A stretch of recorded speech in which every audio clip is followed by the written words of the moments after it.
Hey everyone, this is your girl Coteria, and welcome back.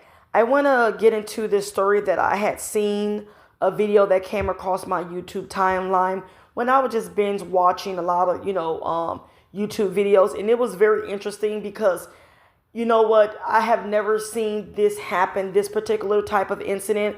And then I also I have a full-time job. I work, but also I like to make a little side money. I have done Uber passengers, Uber Eats deliveries. I haven't done the Uber package deliveries, which is kind of fairly new to the Uber app. You understand? I've done Lyft passengers. I've done DoorDash. You name it. I like the delivery app services because you can make quick, fast money, and then you can get your money the same day. So I kind of, like I said, been doing this on and off for years, but I haven't done it in a long time. But this story that I'm about to tell y'all, very sad and tragic, and it's very alarming. And you know what? We have to definitely be up on guard when it come down to being a Uber driver or a Uber delivery personnel. So this incident took place on March the 25th of 2024. Now this happened in South Charleston, Ohio. A woman by the name of Lolita Hall was basically a Uber driver, okay? She was doing a Uber package pickup and delivery. She wasn't picking up a passenger. She was basically picking up a package, and she was going to deliver it to his destination. So she got a ping. She was driving to her destination, and so we have a older gentleman by the name of William Brock. He's 81 years old. He is a white older gentleman, and also Miss Lolita Hall. She's a black African American woman that's 61 years old. So Mr. William Brock, he was getting solicited scamming calls, and basically someone was saying that they have one of his family members, they are incarcerated, they got arrested, and saying that if he wants him to, get out of jail, they're going to need $12,000 in bail money. Now, they said the scammer that called and reached out to Mr. William Brock, he was impersonating himself as an officer of the court. That's what I got when I seen the YouTube video. So he was telling Mr. William Brock that, hey, we got one of your loved ones here. They've been arrested. They've been detained. And if you want to get them out, we need you to basically hand over $12,000 in cash. We're going to send one of our, court personnel there to pick up the $12,000 for, to bail him out. So they kept scamming him, harassing him. They kept bombarding him with a lot of calls nonstop, scaring this 81-year-old man who I think lives alone by himself. And so they probably was threatening him and saying, if you don't give us the $12,000, we're going to come to your house and we're going to do you harm. Because this is what I had heard from the little video, the news video that I had watched. And so, mind you, here go Miss 61-year-old Lolita Hall doing her job. She approached Mr. William Brock house, gets out her vehicle. Thank God she has a camera on the dash board, a dash cam that was recording her exiting her vehicle, going to the home, knocking on the door. And you know what? Mr. William Brock answered the door. He wasn't happy. He had a gun in his hand. He had a pistol.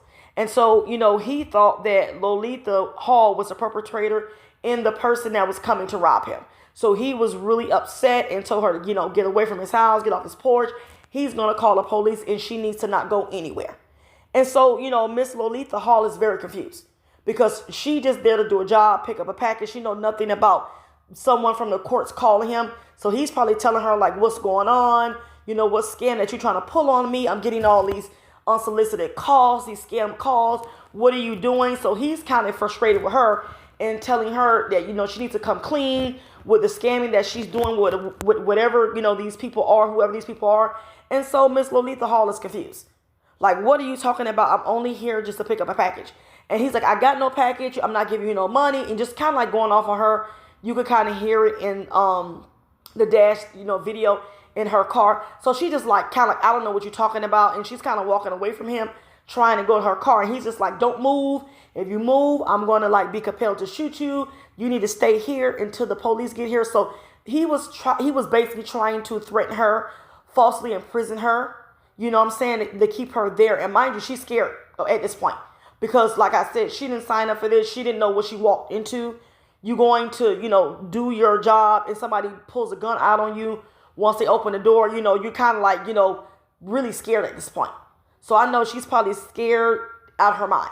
And she's trying to, remain calm and collective and not trigger this old man. But at the same time, she sees there's danger and anything can happen. He can accidentally, hit the, pull the trigger and shoot her. So she's trying to ease her way to the car. And he's really up on her, telling her not to move. So they kind of walk out of the camera view. You understand? And you can see them arguing, and all you hear is a couple of gunshots ring out. You understand? And you kind of hear her kind of like, get off of me. And, they're kind of tussling and stuff like this. Stuff like that, excuse me. And so, like I said, there's some more, gunshots was ringing, that they rung out. And so, like I said, he called the police. That's all we see when it come down to the dash cam of her car.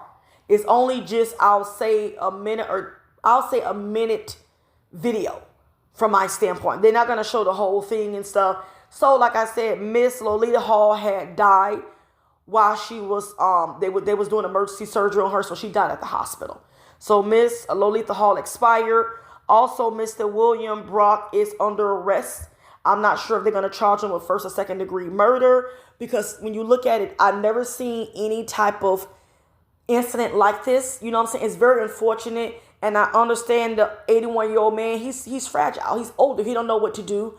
These people are calling him scamming him, threatening they're going to come to his house and cause him harm. So, he just, he would do what any, I guess, body would do. It's kind of be, on alert, scared. I felt like that at the time when he was receiving these, scamming calls, that Mr. William Brock should have called the police immediately. He didn't have to really shoot this woman, more than one time. Now, mind you, while he had shot her in the leg, because I believe when he shot her in the leg, she fell down, and he told her not to move again, and he told her if she moved, he would shoot her again, which he did. So I think they kind of got into a scuffle. She was probably trying to get a gun out of his hand, and he shot, a couple of times. So this is very sad, but I feel like Mr. William Brock, he was in the wrong. You 81 years old. I don't want to say you see now. I think you coherent. You can, comprehend right from wrong. And like I said, you can't take matters in your own hand. You can see that this woman did not know what was going on. It looked like she was trying to show him, like her phone, that she was there. He didn't want to hear because he was scared at this point. And then when she proceeded to try to leave your property, you're trying to falsely imprison her and keep her, and you was trying to keep her from leaving. So when you look at this situation, he's really at fault 100%. I can side with him 30% because, like I said, imagine if you just doing anything, somebody calling your phone, you don't know if it's your family, you picking up because you don't know who it is, and these people are playing on your phone saying they're going to come and do harm to you, and you got to pull your gun. So like I said, this is a very sad situation. I know Miss Lolita Hall family is going to sue the shit out of Uber, which rightfully so they should. Because see, this right here, and this is why I say this is a lesson learned for me. Because like I said, I haven't done Uber in a long time, but imagine if I wanted to do Uber, package deliveries, and I come across this story. Now I'm not going to be compelled to do that. I'm probably going to stick to my passengers or Uber Eats if I want to do it, if I'm bored, but I'm not doing any Uber package deliveries, which I have not done that inside the app just yet. But since this story have happened, this is very dangerous. This is very, very dangerous. This woman just, making ends meet, making a living, doing what she's been doing. You can tell she's been doing this for a long time because the woman actually have cameras in her car.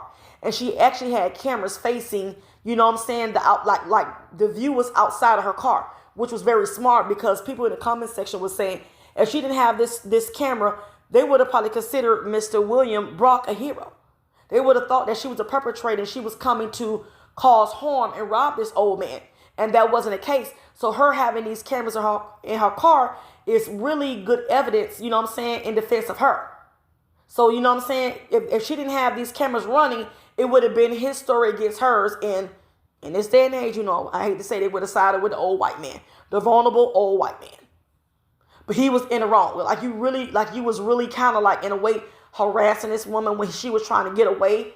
Once she realized he was kind of confused and talking about something else, you kind of like I said, false imprisoned this woman on your property, when she was trying to get away. So I see them not giving this older, this is my opinion, this is where I'm going to come in with my opinion.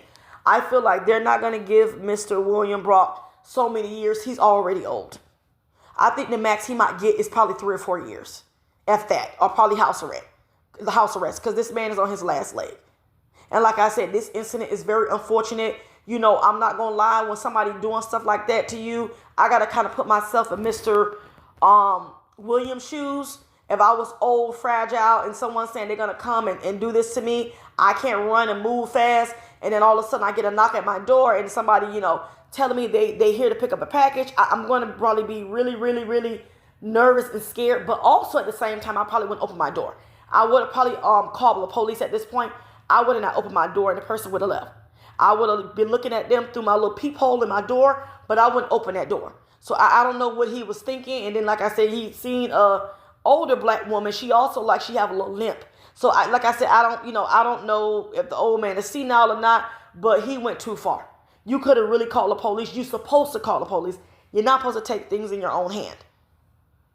So this is a very sad situation, and my heart goes out to Miss Lolita Hall family. This is very unfortunate. This is a very tragic, unfortunate situation to lose their loved one. Like I said, 61, and she's, you know, out here, you know what I'm saying, working to try to, you know what I'm saying, make some extra money. I'm not sure she's retired. I don't know, but this shouldn't happen. And now, since this incident don't happen, I won't be doing any Uber package deliveries at all. No, I'm not doing it. So this is a lesson learned for me. But that's all I got to say, y'all. I'll catch y'all later.